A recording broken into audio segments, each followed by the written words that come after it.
Alan and Dave Family Vlogs. Hello online world, sharing this important school milestone of our little Abe. First time niya sumali sa ganitong big events sa school, kaya we will not miss the chance to record this moment.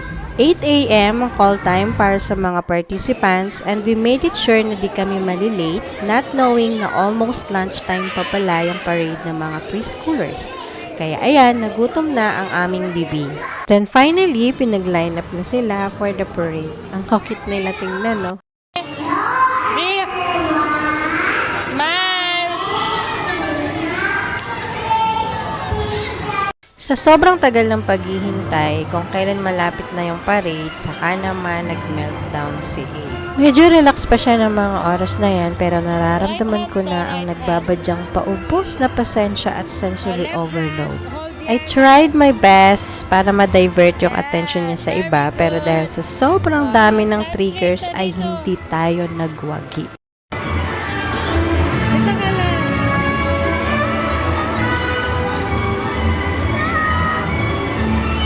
Magkaganon pa man, pag sinabi kong smile, talaga namang smile pa rin siya kahit pilit.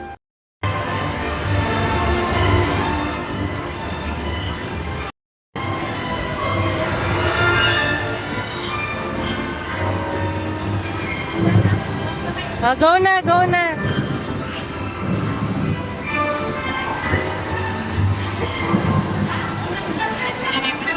At this moment, sobrang galak ng pusong ina ko. Seeing him walk holding his partner's hand without me by his side and following their guides. I see progress. I see hope. I don't see a struggling child but a son enjoying what he does, far from caring about others' expectations. Just simply enjoying the moment. May mga pagkakataon man na nakakalimutan niya yung routines. Still, I can't help but be proud watching him experience this and trying to do things out of his comfort zone. I am also grateful for his inclusion to this event. Growing up in an environment where expectation was high, though we understood where it was coming from, we learned to see things through our children's perspective. We learned to appreciate progress, no matter how big or small it is. This is the part where they would be introducing themselves. Hindi man niya nagawang maipakilala ang kanyang sarili ng maayos, and the country he represents, I still find him adorable and brave. It takes a lot of courage kaya to go up the stage and speak. Naalala ko nung grade 1 ako, it was the first time for me to be on stage to recite a poem. Grabe yung kaba ko noon na halos maluha-luha na ako habang nagsasalita. Siguro ganun din yung naramdaman niya, hindi niya lang masabi. Ito yung part na pinaka na-enjoy niya dahil hilig niya talagang sumayaw.